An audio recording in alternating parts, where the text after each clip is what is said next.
કહીને અમે બનાવવાના છે થાઈ કરીને રાઈસ. હું કંટાળો આવે છે. Everyone welcome to the DJ vlog. કેમ છો બધા? હોપ બધા મજામાં જશો અને બધાને મારા વ્લોગ જોવાની મજા આવતી જશે. તો જો તમને મારા વ્લોગ જોવાના ગમે તો બધાને કહેજો અને નહીં ગમે તો ફક્ત મને જ કહેજો. તો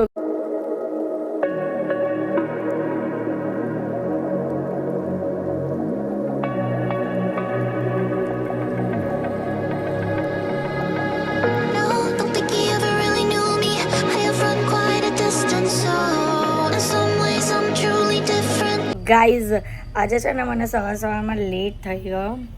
જોવો છો લેટ થઈ ગયું. લેટ થઈ ગયું બહુ જ, એટલે બહુ જ. કેટલા વાગ્યા ઘડિયાળમાં? 11:30 ના 12 વાગ્યા. પોણા 12 થયા ગાઈઝ.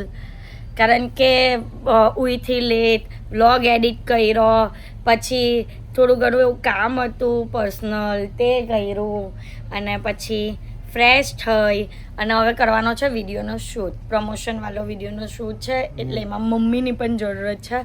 તો થોડું ઘણું ને થોડું ઘણું 250 ગ્રામ. હા 250 ગ્રામ જેટલું જ કરવાનું, કંઈ નહીં. તો એ કરી લઈએ અને પછી આજના દિવસમાં હું જે પણ કરીશ તે બધું તમને બતાવીશ. તો વ્લોગને એન્ડ તક જોવાનું ભૂલતા નહીં. મેં અહીંયા રાખ્યા છે ક્યાં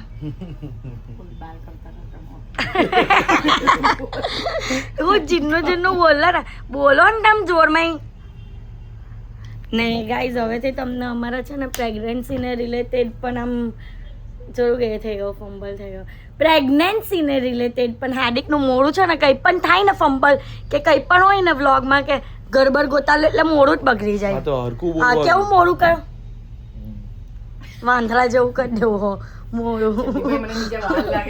મારા નહીં તમારાથી હવે તમારા હાથ નહીં ઉપાડાય.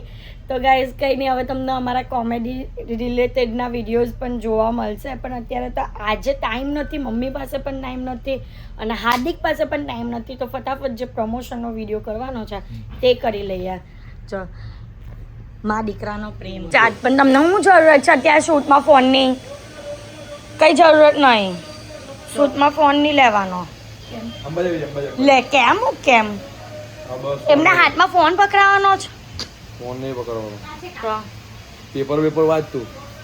મારી સલાહ આપવાની. પાછી મૂકવાસ બતા લડવા આવે. હેલો કેસ હવે મમ્મીને જો મારું 3 છોકરાનું ધ્યાન રાખવામાં બરાબર સાંભળજો.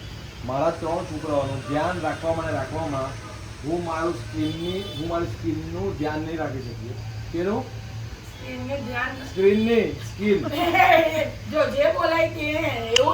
પણ આમાં બોલો સ્કિન. હા બોલો.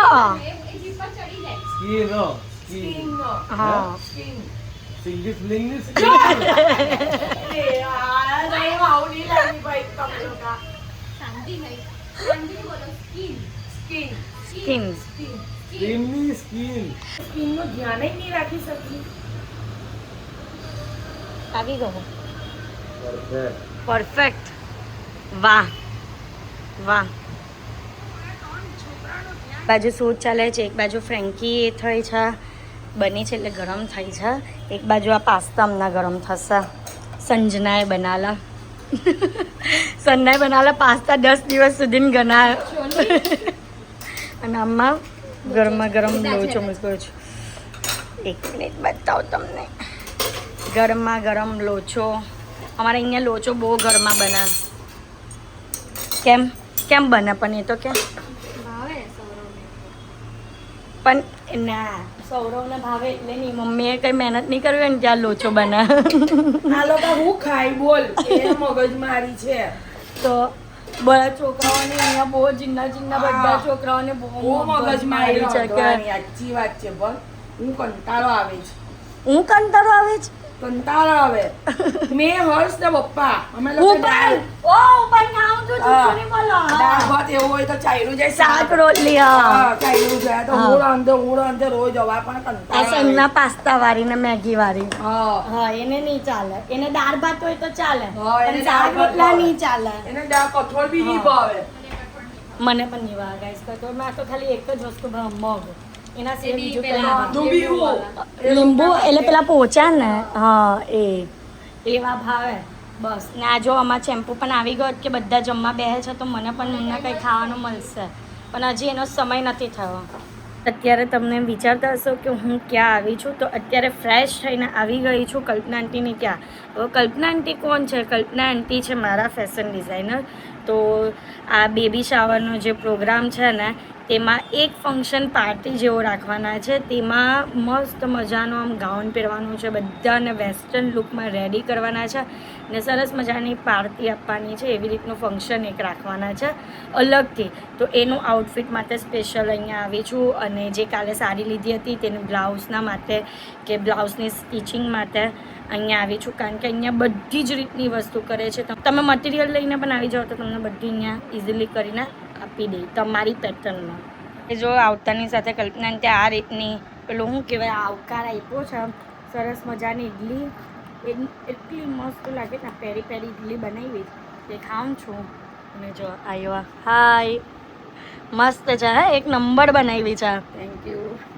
અને અત્યારે હવે અમે લોકો મેઇન તો પહેલાં ઓર્ડર આપવાનો છે તે પણ અમારો સમય કાઢીને ફટાફટ બનાવી દેજો તમે આ વખતે ઓકે ડન અને બ્લાઉઝ તમારે બનાવવાની છે મારી સાડીની એટલે એ પણ આપવાની છે અને ગાઉન ડન એ બી સારી અને આના માટે થેન્ક યુ સો મચ